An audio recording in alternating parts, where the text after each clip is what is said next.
Hi guys. Happy Wednesday evening. I'm not sure what time it is. It's like 7? It's 7:04. My glasses are dirty yet again. So, I'm just home hanging out in my living room doing absolutely nothing. I just ate some dinner and I'm sitting here having a cigarette, hanging out with the cats, listening to the nice outdoor summer sounds around the lake. And there's a nice smell of barbecue in the air. And I'm just doing nothing, which makes me happy. The kitty cats are around me somewhere. And I had an incredible therapy session. Excuse me. Once again, I can't believe how lucky I am to have found Michael.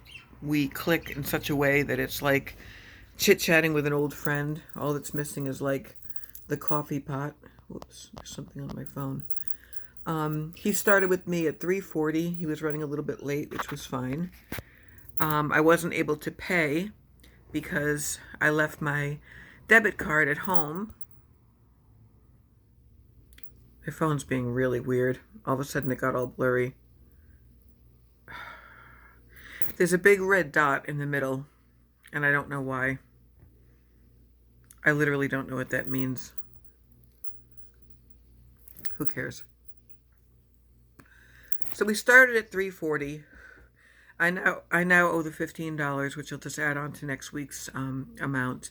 He's going to see me twice next week. He said, "Don't worry, we'll work it out." But it's important in the weeks running up to the documentary. I think that's what he and I both know. He went with me until 5:30, and neither of us even really noticed. I said, "Oh, because I grabbed my purse." And I said, "Okay, I better let you go. I don't want to take up any more of your time." He said, "No, you're my last client of the day. It's fine." He goes, "I really enjoy talking to you." And can you imagine a therapist and you're their last client of the day and they're very busy and there's all kinds of stuff going on, and they tell you in a very believable way, "No, I'm really enjoying talking to you. This is good. Let's keep going."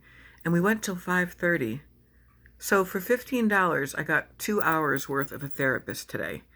And that has never happened to me. I've seen therapists in the past who you could be in the middle of a hysterical crying jag and their buzzer will actually go off at 45 minutes exactly. And they're like, "Bye, get your shit together, get out, see you next week." But Michael he has such a personal touch. He's funny, he's warm, he's wise, he's patient, he listens to me, he takes my tangents and gently we bring it right back around to step one.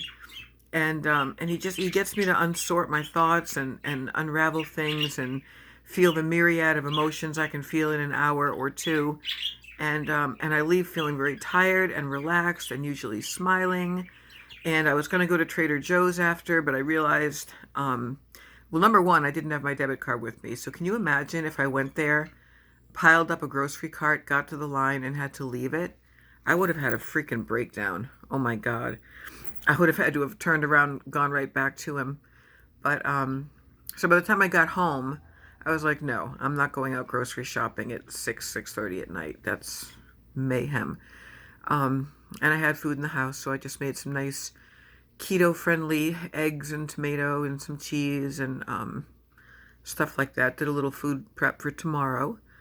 So it feels great to just be home and this just feels great. Like I could get used to this. This is why I don't want to work a million hours a week, because I feel like it's just normal to be home in the evening, have some food, listen to the birds outside, watch a little TV, get caught up on, YouTube or whatever your social media outlet is. And I did my dishes, my laundry's done. I've got a pile of stuff on the floor. You guys would laugh if you saw it, but I think I'll refrain from showing it. I'm going from one purse to the other, which is why I wound up thinking that my debit card was with me and it wasn't. But I have to make sure that I deal with this soon because my cats will wind up batting around my gum and my 5,000 chapsticks and my credit cards and reading glasses and all sorts of cough drops and detritus in there. So he had me read him some of my poems. We talked again about publication. We talked about my relationship with my aunt and my past and the cult and my daughter, and how important it is to not push everything through the filter of your own insecurity and paranoia, but realize that sometimes things just randomly happen and they have nothing to do with me at all. Um, Gee, who knew, right? I don't think I'm a narcissist. I think I'm just a little too navel gazing at times and gun shy and insecure and oversensitive. But it's all part of the kaleidoscope. It's all part of the puzzle and the mosaic. And he just he just sits there and he's like a big guy, you know. He's like a big silver-haired teddy bear from Brooklyn with the great accent.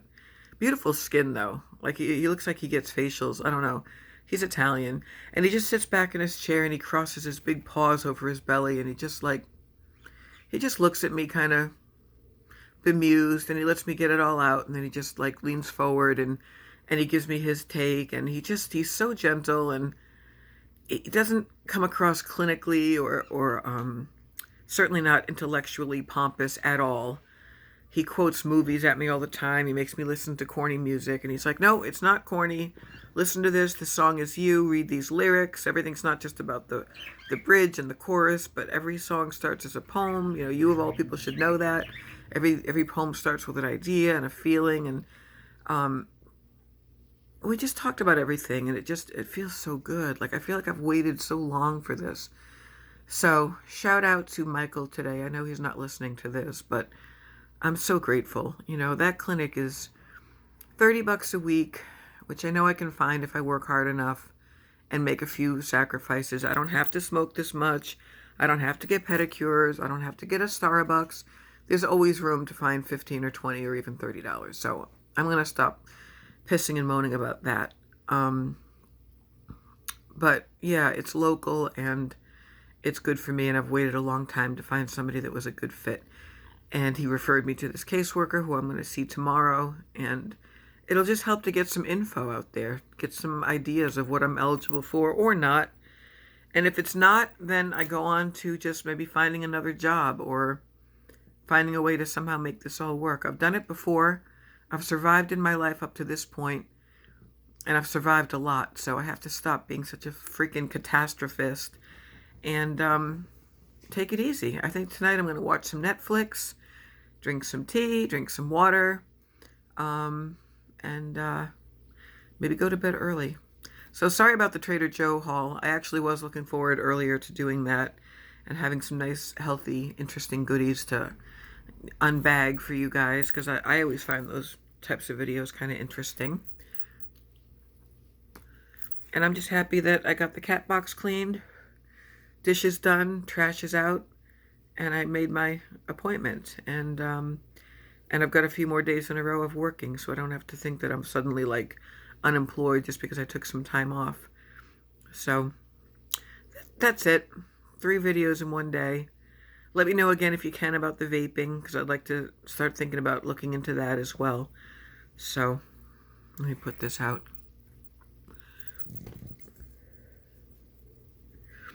I wish I didn't enjoy smoking so much. I went for a couple years in a row being a quitter, and I'm trying to remember what spurred me on to starting again. No, I know when it happened, because I was a quitter. You know, I was a non-smoker when I went back into rehab, and then of course in rehab everybody smokes. So that's what I did, and then of course I didn't just quit when I came home. I kept going. I don't know why there's a big white circle in the middle of my screen. That's really weird. Alright guys, I'll talk to you later. I love you all. Thanks for listening. Hit like and subscribe and hit the bell notification. I think that's what you're supposed to do, right? When you're trying to expand your channel or whatever. Again, I highly doubt I'll ever get monetized or have ads or anything like that. And I guess you can't even live stream from your phone until you have a certain amount of subscribers. I don't know. But it would be nice to interact more with you guys. And I wish there was some way, aside from changing my whole personality, which I'm not going to do and I wouldn't know how to do, but I wish there was some kind of angle so I could know how to grow this channel. And I don't even know how to do tags or anything. So I'm open for suggestions. If anybody wants to let me know, it'd be very cool to get at least 100 subscribers and then get up there where Smokey Steve and Mark are at now and Shaquana Jefferson, who I still love, even though I don't think she watches me. If you're watching, though, girl, I do love you and watch you every time. Sabina, you know I adore you. I watch everybody. Heather, I hope your car is doing okay. Celestial Rogue, hey girl, hey. Miriam, all you guys, I notice you, I see you, you know. Okay, I'm feeling pretty mellow. Maybe my meds are starting to work already. That can't be after one day. Maybe it's a placebo. But I think I just feel nice because I spoke about myself and my problems for 2 hours with Michael, who I still have a little bit of an intellectual crush on, but I found out he's married with kids and a gay son, woot woot, and grandkids. So he said to me, he goes, we have so much in common. And we do. We like all the same books and music and movies. And I think he's just a little older than me. I think he's like 57. But anywho, all right, guys, that's enough out of me. Talk to you soon. Bye.